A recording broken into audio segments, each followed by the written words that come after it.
একদিন এক বুজুর্গ তার কিছু মুরিদকে পরীক্ষা করার জন্য তিনি প্রস্তুতি নিলেন। তিনি দেখতে চাইলেন তাদের মধ্যে সফলতা এসেছে কিনা, তাদের মধ্যে চিন্তা এসেছে কিনা, তাদের আমলের মধ্যে চিন্তা এসেছে কিনা, যে সদা সর্বদা আল্লাহ রব্বুল আলামিন আমাকে দেখছেন, আমি গোপনে যা করি প্রকাশ্যে যা করি সকলের চোখে ফাঁকি দেওয়া যায়, কিন্তু আল্লাহ রব্বুল আলামিনের চোখে ফাঁকি দেওয়া যায় না।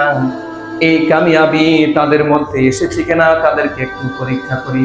তাদের প্রত্যেককেই এক একটা করে মুরগি ধরায়া দিল আর বলল, যাও এগুলোকে জবাই করে নিয়ে এসো, আড়ালে গিয়ে এমন স্থানে গিয়ে জবাই করবে যেন কোনো কেউ তোমাদেরকে না দেখে, এমন স্থানে গিয়ে জবাই করে নিয়ে এসো।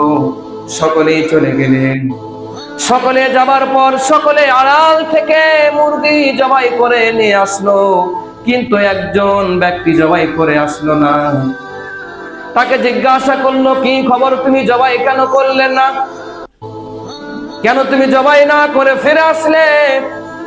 সে বলল, হুজুর আমি কয়েকটি আড়ালে গিয়েছি, গোপন স্থানে গিয়েছি, কিন্তু বারবার আমার মনের মধ্যে এই চিন্তা এসে যাচ্ছে যে সব জায়গাতে আমার আল্লাহ রব্বুল আলামিন আমাকে দেখছেন, এজন্য আমি এই জবাই করতে পারি।